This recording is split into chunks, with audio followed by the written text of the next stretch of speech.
صلی اللہ علیہ وسلم کے پیارے دیوانوں، اس وقت ہم جن مسائل سے دوچار ہیں وہ ہمارے دانشوروں سے پوشیدہ نہیں ہیں۔ ایک طرف ہماری قوم کا حال یہ ہے کہ پوری دنیا کے اندر امت مسلمہ کو کچلا جا رہا ہے، دبانے کی کوشش کی جا رہی ہے۔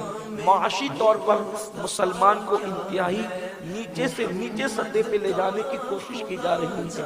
علمی سطح پر مسلمانوں کا حال یہ ہے کہ جو لوگ راستے صاف کرتے ہیں ان سے زیادہ مسلمانوں کی علمی پوزیشن کم ہے۔ میرے آقا صلی اللہ علیہ وسلم کے دیوانوں، بڑی معذرت کے ساتھ اگر میرے جملے برے لگے تو معاف کرنا، اس وقت پوری دنیا کے اندر اگر لوجوں میں سب سے زیادہ کسی کی بیٹیاں بیچی جا رہی ہے تو وہ مسلمانوں کی بیٹیاں بک رہی ہے، مسلمانوں کی آبرو بک رہی ہے۔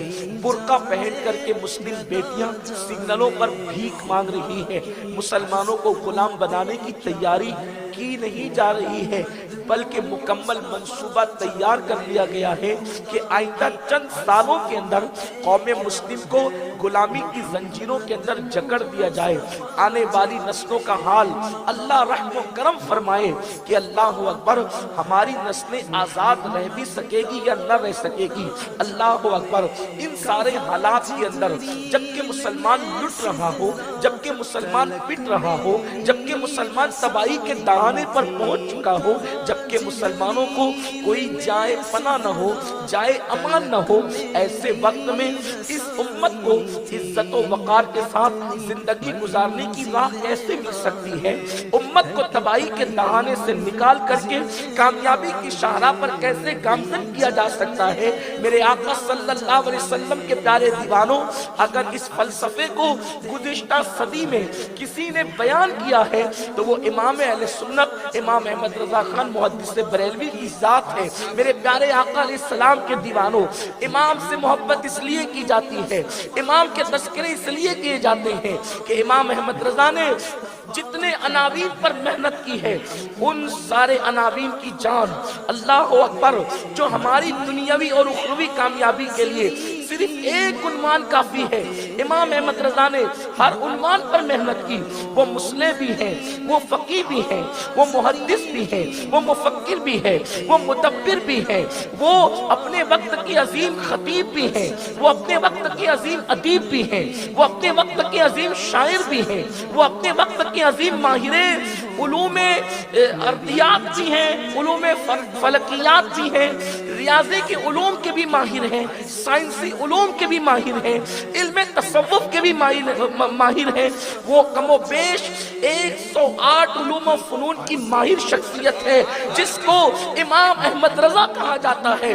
لیکن امام احمد رضا نے کسی فن میں بالکل جان ڈال کر یا جان فشانی کے ساتھ محنت نہیں کی ہے۔ امام احمد رضا کے لیے یہ سارے علوم بس یوں ہی روا روی کی بات ہے، امام کو اس پہ ناز نہیں ہے۔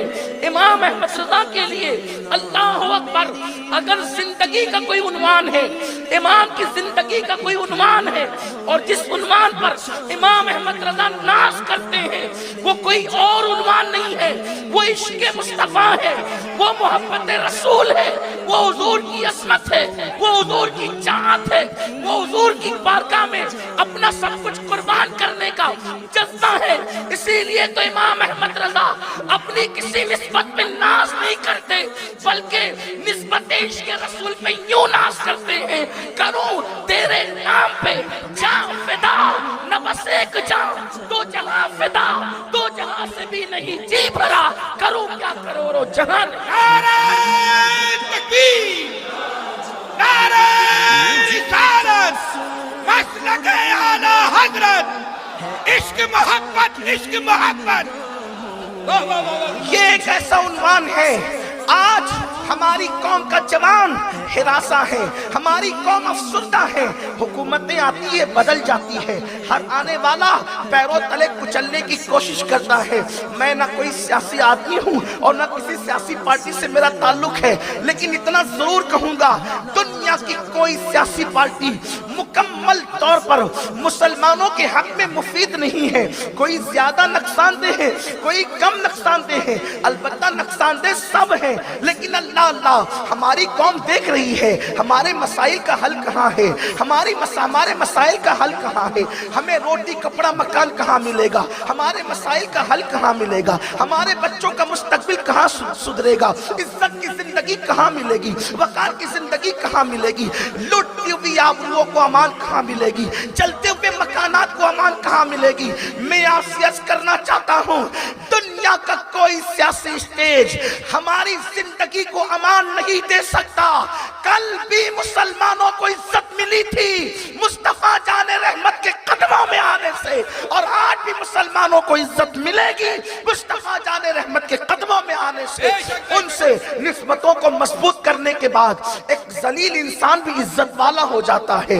میرے پیارے آقا علیہ السلام کے پیارے دیوانوں، آپ اندازہ کریں ان کے قدموں میں آنے سے عزت کیسے ملتی ہے، ان کے قدموں میں آنے سے وقار کیسے ملتا ہے، ان کے قدموں میں آنے سے عروج کیسے ملتا ہے۔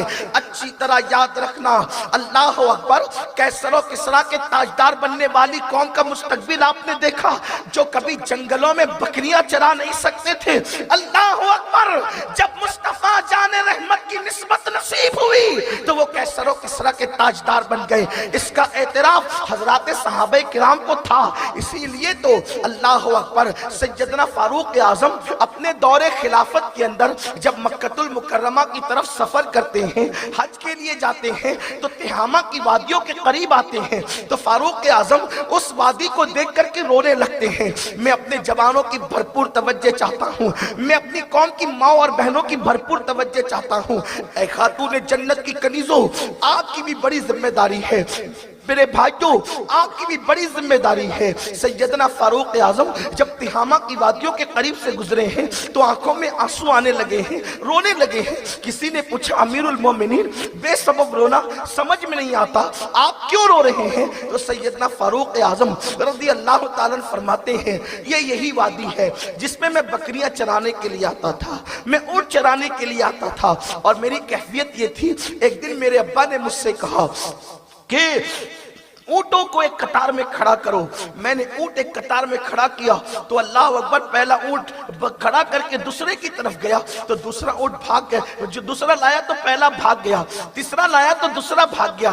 اسی طرح کرنے میں دیر ہو گئی، میرے والد نے ناراض ہو کر میرے سینے پہ ایک مکہ مارا، اس لیے کہ فاروق اعظم کا خاندان اسلام قبول کرنے سے پہلے بھی سفارتی معاملات کی ذمہ داریاں نبھایا کرتا تھا۔ شبلی نعمانی نے اپنی کتاب میں لکھا ہے، اور بھی مصنفین نے اپنی کتابوں میں لکھا ہے کہ اللہ اکبر، فاروق اعظم کا خاندان اسلام کی آمد سے قبل جو ہے ملکوں کے درمیان سفارتی تعلقات کے حوالے سے جو ہے وہ کوشاں رہا کرتا تھا۔ یہ بڑا خاندان جو ہے وہ سیاسی معاملات میں درک رکھتا تھا۔ اللہ اکبر، فاروق اعظم کے والد کو خطاب کو غصہ آیا اور انہوں نے مکہ سینے پہ مار کے کہا کہ تو خطاب کا بیٹا ہے اور تیرے اندر اتنی صلاحیت بھی نہیں ہے کہ تو 3 اونٹوں کو ایک قطار میں کھڑا کر سکے، 3 جانوروں کو ایک قطار میں کھڑا کرنا تیری صلاحیت نہیں ہے۔ فاروق اعظم رو کر کہتے ہیں جب تک دامن مصطفیٰ نہ ملا تھا 3 جانوروں کو صف میں کھڑا نہیں کر سکتا تھا، مصطفیٰ جان رحمت کی نسبت کیا مل گئی؟ ہزاروں انسانوں کو ایک صف میں کھڑا کر دیا۔ نعرہ تکبیر، نعرہ رسالت، عدالت فاروق اعظم۔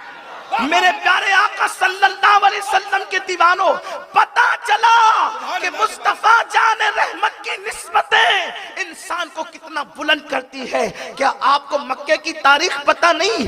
وہ بلال، اللہ اکبر، جو غلامی کی زنجیروں میں جکڑے ہوئے تھے، لیکن جب مصطفیٰ جان رحمت کی محبت سے سرشار ہوئے تو وہی بلال کعبے کی چھت میں نظر آ رہے ہیں اور کعبہ ان کے پیروں کے نیچے نظر آ رہا ہے۔ اللہ اکبر، یہ بلندیاں کون عطا کرتا ہے؟ بلکہ کعبے کی چھت تو اپنی جگہ، یہ بھی دنیا سن رہی ہے مصطفیٰ جان رحمت سے کہ صبح صبح میرے آقا بلال سے کہتے ہیں بلال، آج رات میں جنت گیا تھا تو میں نے اپنے آگے آگے تیرے پیروں کی آہٹ کو سنا ہے، آخر وہ کون سی چیز ہے جو بلال